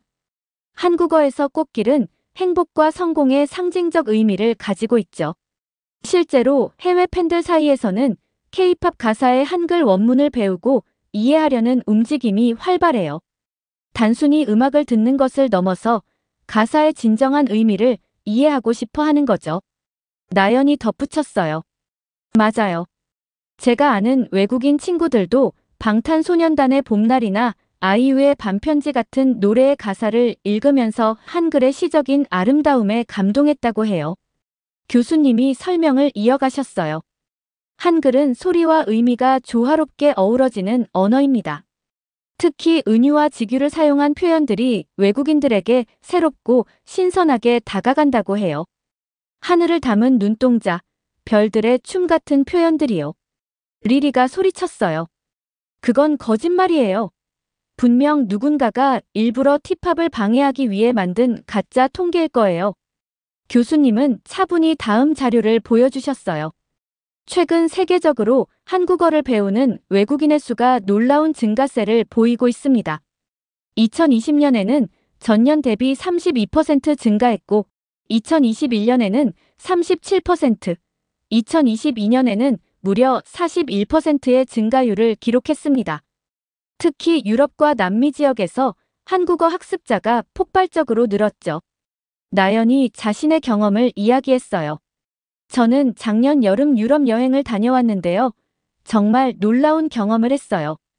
파리에서는 카페 직원이 한국인인 걸 알아보고 안녕하세요. 주문하시겠어요? 라고 한국어로 말을 걸더라고요.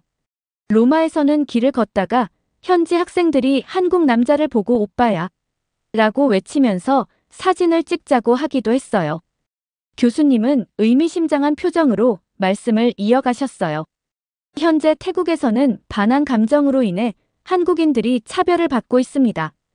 식당에서 서비스를 거부당하거나 택시를 탈 때 불이익을 당하는 일들이 발생하고 있죠.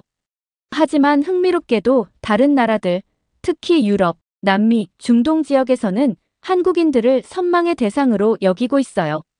프랑스의 한 연구에 따르면 현지인들이 가장 교류하고 싶어하는 아시아 국가 1위가 한국으로 나타났습니다. 이것이 바로 문화의 힘이에요. 문화는 정치적 갈등이나 편견을 뛰어넘는 힘이 있습니다. 리리는 더 이상 아무 말도 하지 못했어요.